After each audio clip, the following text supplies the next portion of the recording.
Khusyuk itu urusan hati. Ingat kepada Allah itu urusan hati. Menghadap kepada Allah itu urusan hati. Maka hanya hati yang bersihlah yang bisa khusyuk atau madhep kepada Allah di dalam sholat.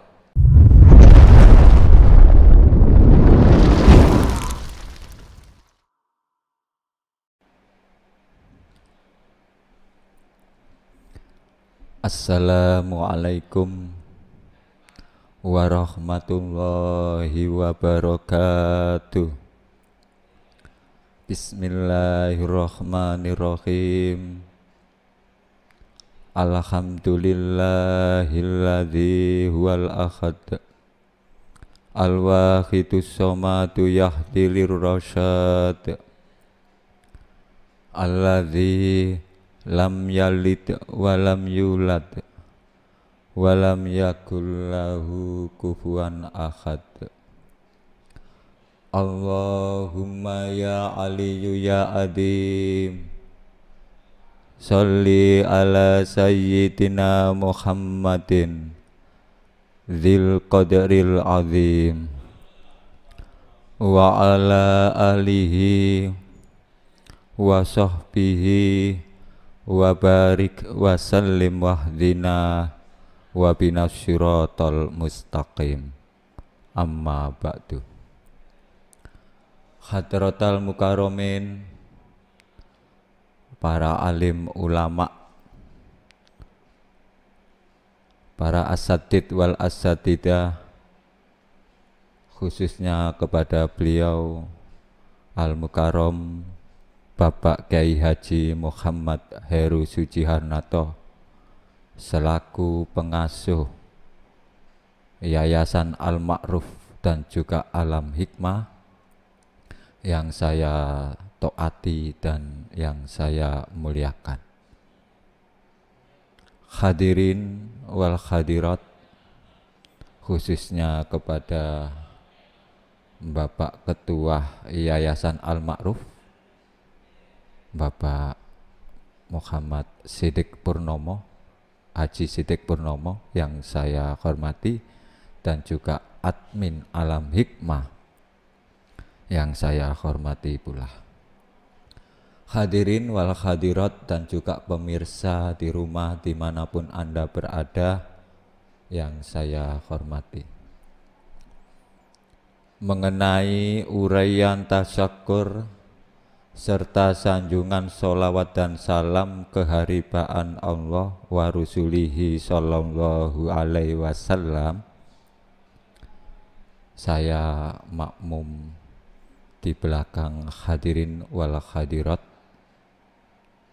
Harapan semoga pengajian kita pada malam hari ini, yang mana kita sudah berada di penghujung Ramadan dan sebentar lagi kita semuanya selaku umat muslim ini akan merayakan hari kemenangan.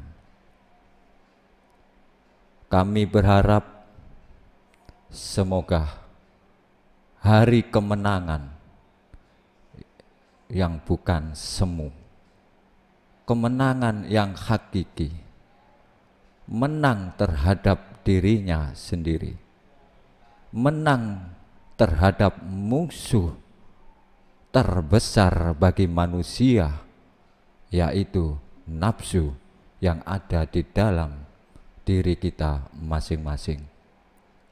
Sehingga nanti ketika kita takbir, benar-benar mengagungkan Allah, bukan mengagungkan diri kita. Farobbaka warobbaka fakabbir, dan hanya kepada Tuhanmu lah kau agungkan. Kita benar-benar takbir mengagungkan Allah Subhanahu wa ta'ala. Ya, semoga kita semuanya nanti benar-benar dipilih oleh Allah, sehingga ujungnya kita semuanya diberi keselamatan, husnul khotimah. Amin amin ya rabbal alamin.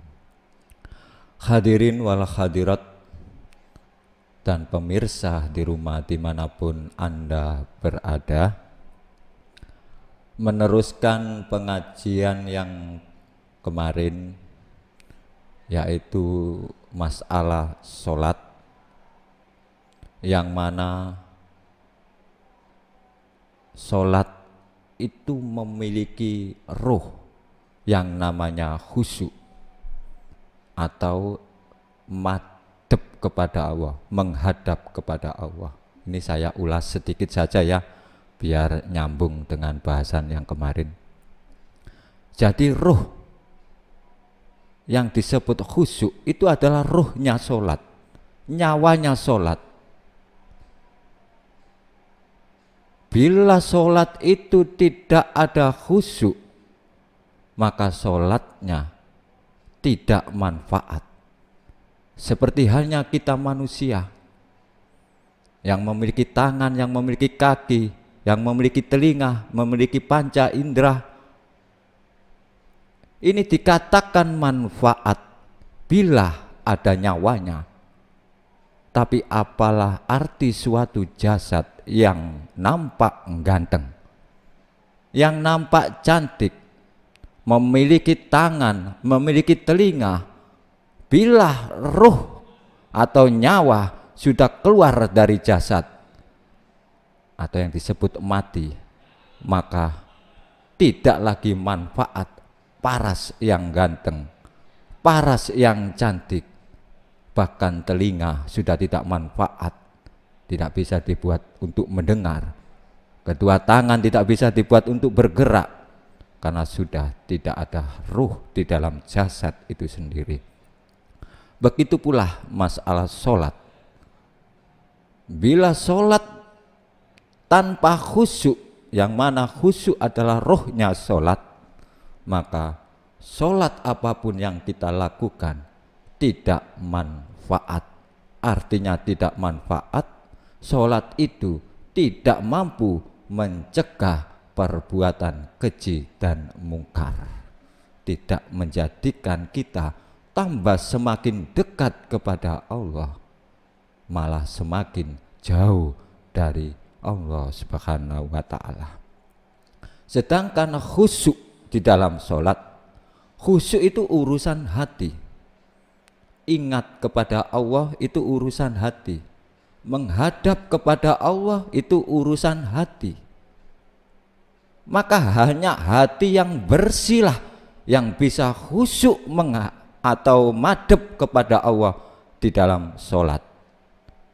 Sesuai yang dikatakan oleh beliau Syekh Ibnu Athaillah Askandari, kaifa yasruku qalbun suwarul aqwan muntabiatun fi mir'atihi. Bagaimana hati itu bisa bercahaya, bagaimana hati itu bisa khusyuk, ingat kepada Allah, apabila di dalam hati itu masih banyak gambar-gambar selain Allah. Ad-dunya ma yulhika anillah. Gambar-gambar itu disebut dunia, karena segala sesuatu selain Allah itu disebut dunia. Maka bagaimana sholat kita bisa menghadap kepada Allah bila masalah dunia ini masih menempel di dalam jasad, di dalam hati kita ini, hadirin. Yang dagangannya untung, keuntungannya nempel di dalam hati. Ketika Allahu Akbar tidak ingat kepada Allah, tapi yang ingat adalah keuntungan dari dagang. Yang diuji miskin, kemiskinannya nempel di hati. Ketika takbir Allahu Akbar tidak ingat kepada Allah, tapi kemiskinannya ingat. Nah ini, maka wajib untuk dibersihkan hati ini agar benar-benar bisa menghadap kepada Allah. Karena di dalam Al-Quran Allah memerintahkan sholat bukan hanya sekedar mendirikan jasadnya saja yang sholat. Wa aqimis sholatah, dirikan sholat, li dzikri, untuk ingat kepada Allah. Ini urusan khusyuk, urusan hati. Maka kedua-duanya ini harus kita lakukan, mendirikan sholat dan wajib membersihkan hati agar bisa khusyuk di dalam sholat. Wajib membersihkan hati, semuanya harus wajib. Bila kita ini tidak mau membersihkan hati, halah pokok melakukan sholat pasti selamat, tidak. Harus dibersihkan hati ini. Makanya dalam Al-Quran Allah berfirman, surat Al-Mu'min, qad aflahal mu'minun, qad aflahal mu'min. Apa itu? Sangat beruntung sekali orang mukmin. Siapa dia? Alladzina hum an sholatihim khoshi'un, yaitu orang yang khusyuk di dalam sholatnya, beruntung. Tapi bagi orang yang tidak mau membersihkan hatinya sehingga tidak khusyuk di dalam sholatnya, maka diancam oleh Allah, fawailul lil musallin, celaka bagi orang yang sholat. Sholat yang mana? Alladzina hum an sholatihim sahun, yaitu orang yang lalai di dalam sholatnya. Maka wajib untuk membersihkan hati agar kita bisa ingat, bisa madhep kepada Allah di dalam sholat. Maka logikanya hadirin, logikanya bagaimana nanti kita ini bisa madhep kepada Allah, bagaimana kita bisa khusyuk, bisa ingat kepada Allah bila kita tidak kenal kepada Allah? Mustahil. Kenal ini disebut makrifat. Jadi bagaimana kita bisa makrifat, kenal kepada Allah, khusyuk di dalam sholat, kalau kita masih belum kenal makrifat kepada Allah? Makanya beliau Kanjeng Nabi mengatakan awaludin makrifatu, awal agama adalah makrifat. Dan makrifat ini, ya, makrifat ini letaknya bukan di akal pikiran. Nanti makrifat ini bukan masalah pengertian, tapi makrifat ini urusan hati. Urusan hati, Pak. Bukan pengertian. Kalau pengertian semuanya saya ngerti, bahwa dunia seisinya ini miliknya Allah. Saya bisa berjalan, bisa bicara, ini semuanya yang menggerakkan Allah. Tapi ketika kita sholat, Allahu Akbar, karena makrifatnya ada di akal, akhirnya merasa bisa memiliki kemampuan bisa sholat, merasa baik, merasa alim. Nah, ini yang tertolak. Maka makrifat ini urusan hati. Kenal kepada Allah ini urusan hati. Dan ini butuh guru pembimbing rohani, butuh. Karena tanpa guru rohani kita tidak mungkin bisa diantarkan sowan, kenal kepada Allah Subhanahu wa ta'ala. Maka untuk mencapai suatu makrifat, kenal kepada Allah, ini kalau menurut Imam Ghazali harus melewati 3 tahap. Tahap apa saja? Yang pertama harus takholi, yaitu membersihkan diri dari perbuatan-perbuatan yang jelek. Ini harus dikosongkan. Memiliki iri dengki kepada yang lain, ini harus dikosongkan, dihilangkan. Memiliki suudzon kepada yang lain, ini harus dihilangkan terlebih dahulu. Takholi, dibersihkan, membersihkan dari sifat-sifat yang madmumah, sifat-sifat yang jelek. Terus yang kedua, setelah dibersihkan, baru hati ini diisi sifat-sifat yang mahmudah. Takhali, diisi sifat-sifat yang baik, lemah lembut, kasih sayang, tawadhu, selalu kemanapun, selalu husnudon kepada siapapun. Ini harus diisi. Baru tajali, yaitu bisa sowan madhep kepada Allah Subhanahu wa taala. Maka tanda-tanda seseorang itu makrifat, kenal kepada Allah, hatinya ini senantiasa tawaduk, hatinya senantiasa merendah, hatinya senantiasa la haula wala quwata, merasa tidak memiliki kemampuan dan kekuatan. Ini karena tahu bahwa yang ada ini semuanya ini la ilaha illallah, tiada yang wujud, tiada yang memiliki kemampuan, illallah, hanya Allah Subhanahu wa taala. Maka orang-orang yang makrifat, hatinya senantiasa tertanam pengeterapan la haula wala quwata, tidak memiliki kemampuan dan kekuatan. Ini menancap di hati, tidak bisa lepas. Kalau sampai ini lepas di hati, ya kebalikannya, akhirnya merasa mampu, merasa memiliki kekuatan, bisa sholat, bisa ini, bisa itu. Maka ini tidak makrifat. Oleh karena itu, di akhir apa yang disampaikan ini, mari kita tanam la haula wala quwata. Ini jangan sampai lepas. Bila ini lepas, maka hidup kita di dunia ini dalam istilahnya, kalau saya menyebut dalam kategori kita menjadi orang yang penuh dengan kepalsuan. Yang kuat Allah kok kita merasa kuat, yang suci Allah kok kita merasa suci. Maka la haula wala quwata ini harus senantiasa kita tanam, jangan sampai lepas. Kalau ini lepas, walaupun kita khusyuk sungguhan, ya bisa khusyuk sungguhan, tapi bila la haula wala quwata ini lepas, akhirnya merasa bisa khusyuk, bisa madhep. Nah ini bukan makrifat lagi, ini makrifatnya enggak murni.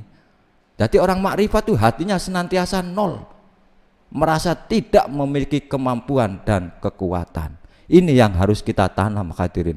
Amal apa saja di dalamnya harus kita iringi dengan perasaan merasa tidak memiliki kemampuan dan kekuatan, bisa beramal, bisa melakukan ini dan itu. Oleh karena itu, ini harus benar-benar kita perhatikan agar kita tidak menjadi orang yang merugi di dalam amal ibadah. Saya ingat, hadirin, ada lagu Jawa yang dulu TK saya ingat, mungkin hadirin juga pernah ingat. Lagunya judulnya itu Gundul Gundul Pacul, ingat ya semuanya ya, lagu TK dulu. Itu mengandung filosofi agama, nasihat bagi kita yang hidup di dunia ini agar nanti ujungnya kita selamat, tidak menjadi orang yang merugi di dalam amal ibadah. Lagu itu di bait ketiga sampai 4 itu dikatakan nyunggi nyunggi wakul gembelengan. Kita ibaratnya menyunggi wakul, artinya kita ini amal ini kita bawa, dan harus hati-hati di dalam membawa amal-amal ibadah, baik itu sholat ataupun puasa ataupun ibadah-ibadah yang lain. Kita bawa, jangan sampai gembelengan, artinya tidak hati-hati. Sebab kalau kita membawa amal-amal ini tidak hati-hati, kurang hati-hati, akhirnya wakul nglimpang segone dadi saklatar. Artinya amalnya ini gelimpang, amalnya jatuh, segone dadi saklatar, jadi satu halaman nasinya sudah jatuh di tanah, tidak manfaat. Maka harus hati-hati, jangan sampai amal-amal ibadah kita ini kita tidak kurang hati-hati, hati kita ada perasaan merasa baik satu kali, maka tertolak masuk surga. Apalagi merasa memiliki kemampuan dan kekuatan, lain asrokta layah batonna amaluka, maka habislah semua amal-amal ibadah kita, dan kita menjadi orang yang merugi di dalam urusan akhirat.